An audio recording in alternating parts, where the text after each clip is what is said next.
करीब करीब 24 लाख के आसपास माँ बाप जो हैं कर्जे में डूबने वाले हैं इन सर्दियों में। अब आप कहोगे ऐसा क्यों, मैं ऐसे क्यों बोल रहा हूँ? क्योंकि बेटा एक आंकड़ा ये कह रहा है कि इस साल इस सर्दियों में जो सालग है ना शादियों का, उसमें भारत में 48 लाख शादियां हो रही हैं। तो 48 लाख में 24 लाख लड़कियां होंगी और 24 लाख लड़के होंगे, ये बात तो जैनवन है। अब 24 लाख लड़के तो बर्बाद होने जा ही रहे हैं, वो तो छोड़ दो, मैं उनकी बात नहीं कर रहा।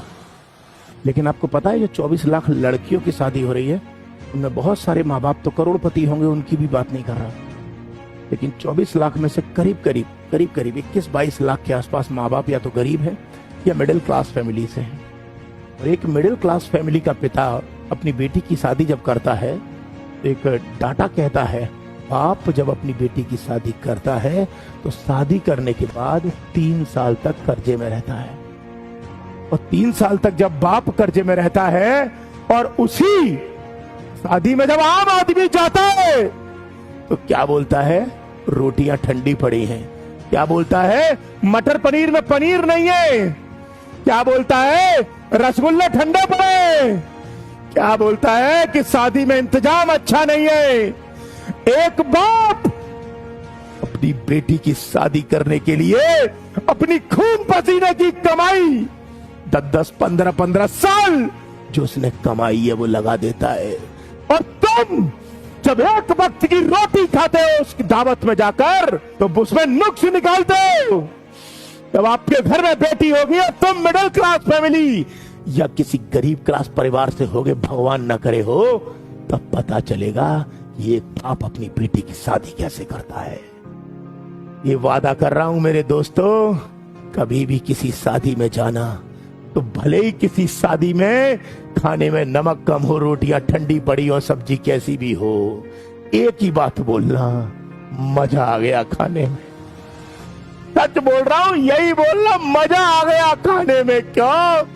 क्योंकि अगर तुमने ये बोला कि रोटियां ठंडी पड़ी है, सब्जी में नमक नहीं है, पनीर अच्छा नहीं है, और अगर ये लड़की के बाप ने सुन लिया ना तो मर जाएगा वो अंदर से। क्योंकि वो यही सोचेगा कि मैं अपनी बेटी की शादी नहीं कर पाया ठीक से। इसलिए प्लीज मेरी सभी भारतवासियों से विनती है कि भले ही किसी शादी में खाना अच्छा हो या ना हो, खाना सब अच्छा होता है यार। वो बाप नहीं खाना बनाता, वो हलवाई बनाता है। इसलिए खाने का अपमान मत करना, क्योंकि खाने का अपमान करके आप उस बाप के दिल पे छुरियां चलाओगे। इसलिए आप सबसे विनम्र विनती है कि किसी खाने का शादी में तो कम से कम अपमान मत करना।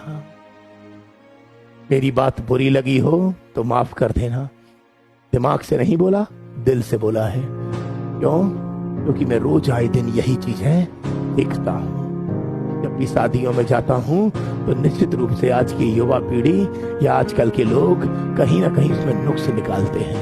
तो कृपया करके ऐसी एक्टिविटीज को अंजाम मत दीजिएगा। जल्द मिलूंगा, फिर मिलूंगा। तब तक के लिए आप सभी को बहुत सारा प्यार।